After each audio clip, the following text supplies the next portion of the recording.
Sunday's marathon especially.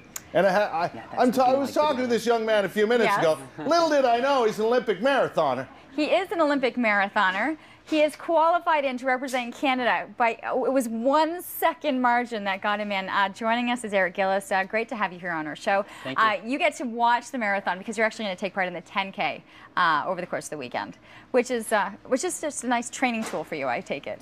Yeah, it's the 10K this weekend. I'll be focused on doing lots of training this week and then running on tired legs, and that's what the marathon's all about. So the 10K will be a bit of speed work, plus running fast on tired legs. Well, it's all about training. I mean, right now the focus is on London. I have to ask you, to hear about this qualification, did you believe it? I mean, especially when it came down to such a second. Yeah, I had confidence going into the race that that I was gonna give it a good effort and get that standard if the weather was good. And I thought if the weather's not great, it's a little windy, I can fight for it. I can get that standard. It's a pretty quick standard. I hadn't run it before, but I could, my training had been going really well, so I could do it. And then the morning of the race, it was 40-kilometer-hour winds. So I stood on the line thinking, I'm going to give it all I have. And this is, I don't know how this is going to go though, but I'm going to give it everything I have. And long story short, long race short, I 300 meters to go. I looked at my watch and I needed 1 minute to hit the standard. I needed to break 1 minute. And I thought on a track, I can, track practice, I can do 300 meters in about 50 seconds. Okay. And then I started thinking, at the end of a marathon, I have no idea what I can do 300 meters in. It's kind of an odd distance, so I just put my head down and I, give it everything I possibly can. And when I came around the turn with like 100 meters to go, the announcer got the crowd into it. The crowd, I can imagine. Yeah. I mean, this is just one Olympic story, and I think that the whole country will be behind you in terms of watching this. And now the training now is coming into play. Yep. I was asking you, you'll actually go beyond the marathon distance in your training too. But a lot of it comes down to the support that you're getting, the type of footwear that you're wearing. There's a science behind it as well. Oh yeah, we have a Speed River Track and Field Club in Guelph. We have a huge support team.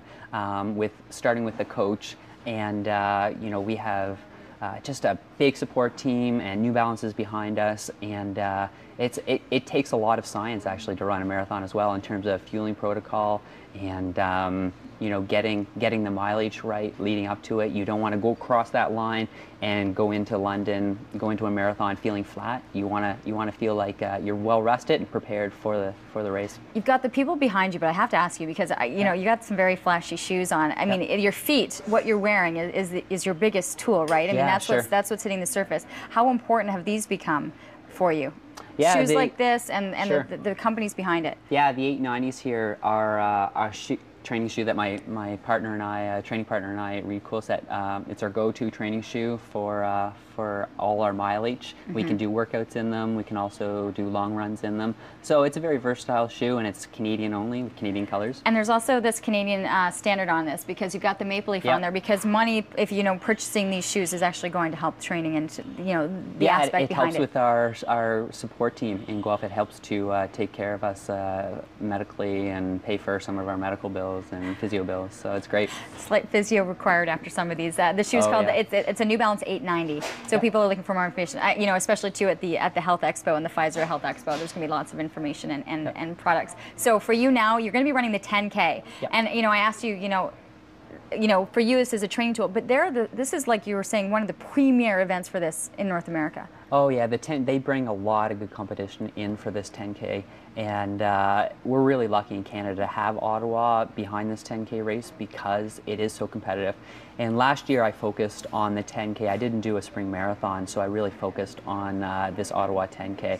And I was happy with my finish last year, 4th. But knowing that I can make Ottawa my peak road race for the spring because it's such a competitive race, and go and try and finish in the top 3 here. It's amazing. And you're thinking around that 29-minute mark on a 10K.